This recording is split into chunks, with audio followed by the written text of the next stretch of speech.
Assalamualaikum warahmatullahi wabarakatuh. Alhamdulillahirabbil alamin. Asyhadu an la ilaha illallah wahdahu la syarikalah wa asyhadu anna Muhammadan abduhu wa rasuluh. Allahumma shalli ala Muhammad wa ala alihi wa sahbihi ajmain. Amma ba'd. Alhamdulillah, kaum muslimin yang sama-sama dimuliakan oleh Allah Subhanahu wa taala. Puji dan syukur kita panjatkan kehadirat Allah Subhanahu wa taala yang telah mencurahkan berbagai macam nikmat kepada kita, terutama nikmat iman dan nikmat Islam. Dengan nikmat inilah kita semuanya insya Allah akan terjaga dalam kehidupan ini. Kita bisa meniti kehidupan ini dengan baik. Kemudian nanti kita akan dikembalikan kepada Allah Subhanahu wa taala dengan bekal iman dan Islam ini. Mudah-mudahan Allah Subhanahu wa taala istiqomahkan kita dalam keimanan dan Islam kita semuanya. Salawat dan salam kita haturkan kepada Nabiullah Muhammad sallallahu alaihi wasallam, kepada keluarganya, sahabatnya dan para pengikutnya sampai akhir zaman. Mudah-mudahan kita semuanya akan mendapat syafaat dari Rasulullah sallallahu alaihi wasallam. Kaum muslimin yang dimuliakan Allah Subhanahu wa taala, lisan adalah merupakan karunia Allah yang sangat besar yang diberikan kepada kita sebagai manusia. Dengan lisan ini kita bisa berbicara, dengan lisan ini kita bisa merasa. Bahkan saking pentingnya peranan lisan itu sampai-sampai Allah banyak menyebut di dalam ayatnya. Sebagaimana yang termaktub dalam surah Al-Balad ayat 8 dan 10. Allah Subhanahu wa taala berfirman, A'udzubillahi minasyaitonirrajim. Alam naj'al lahu 'ainain walisanan wa syafatain wa hadainahun najdain.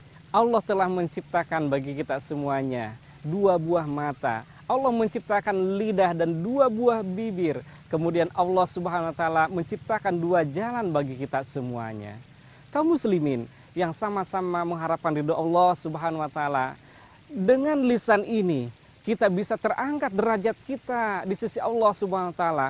Akan tetapi dengan lisan ini pula kita bisa terpuruk ke tempat yang hina. Oleh karena itu, jagalah lisan kita. Bagi kita semuanya, kita harus senantiasa ingat kepada tuntunan Rasulullah sallallahu alaihi wasallam tentang bagaimana kita harus menggunakan lisan kita. Rasulullah sallallahu alaihi wasallam bersabda, "Man kana yu'minu billahi wal yaumil akhir falyakul khairan aw liyasmut." Barang siapa beriman kepada Allah dan hari akhir, maka hendaknya dia berbicara yang baik atau diam. Perhatikan, hendaklah dia berbicara yang baik atau diam. Kaum muslimin yang sama-sama mengharapkan ridho Allah Subhanahu wa taala. Lisan ini bisa menggambarkan pribadi seseorang. Lisan ini bisa menggambarkan kualitas intelektualitas seseorang. Lisan juga bisa menggambarkan kualitas keimanan dan ketakwaan seseorang. Dan lisan ini juga bisa menggambarkan kualitas kesolehan seseorang. Akan tetapi lisan juga bisa menggambarkan keburukan seseorang. Lisan juga bisa menggambarkan kepicikan seseorang. Lisan juga bisa menggambarkan keburukan akhlak seseorang.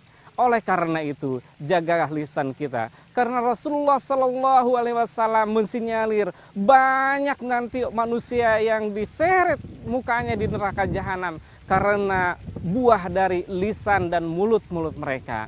Rasulullah Sallallahu Alaihi Wasallam mensinyalir bahwa nanti banyak manusia yang diseret mukanya di dalam neraka karena perkara lisan ini.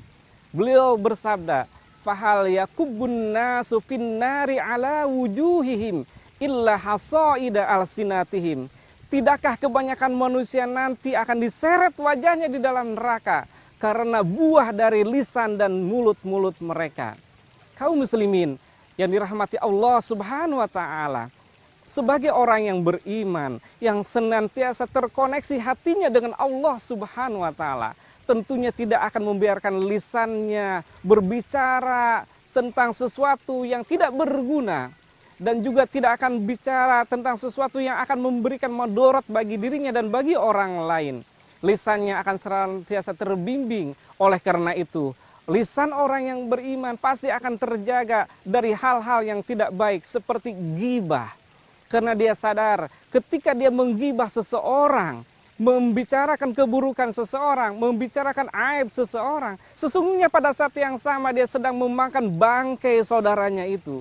Kemudian juga dia tidak akan melakukan namimah atau mengadu domba. Seperti ketika dia bicara kepada si A, dia akan berbicara sesuatu yang menjelekkan si A. Sehingga saat itu juga si A akan merasa tersinggung. Kemudian saat bicara kepada si B, dia akan membicarakan si B yang membuat si B tersinggung. Akhirnya si A dan si B ini bertengkar karena kita. Ketika kita melakukan hal itu, maka kita akan jauh dari rahmat Allah Subhanahu wa taala. Yang juga yang harus kita hindarkan adalah kita berbicara yang bohong, atau juga yang paling sering kali dilakukan adalah laknat melaknat. Berbicara tentang laknat melaknat, kita bisa melihat sekarang betapa mudahnya orang melaknat saudaranya, betapa mudahnya orang menjelekkan saudaranya, betapa mudahnya orang membicarakan keburukan saudaranya. Ketiga hal ini adalah perbuatan yang sangat buruk. Ghibah, kemudian juga laknat melaknat, dan juga namimah. Ini perbuatan yang sangat buruk. Oleh karena itu, mari kita hindarkan semuanya ini. Ingat lagi kepada hadis Rasulullah Shallallahu Alaihi Wasallam, man kana yu'minu billahi wal yaumil akhir falyakul khairan aw liyasmut. Barang siapa beriman kepada Allah Subhanahu wa taala, maka hendaklah dia bicara yang baik atau diam.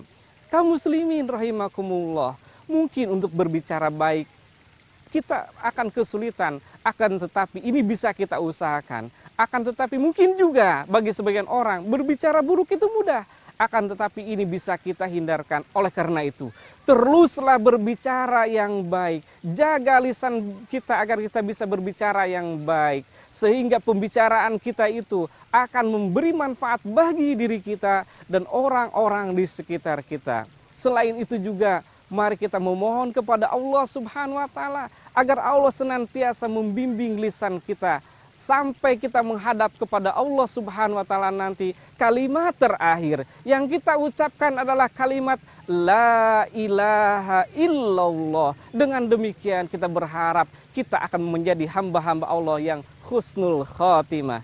Demikian yang bisa saya sampaikan. Mudah-mudahan bermanfaat bagi kita semuanya, bagi saya sendiri, bagi kita juga semuanya bermanfaat.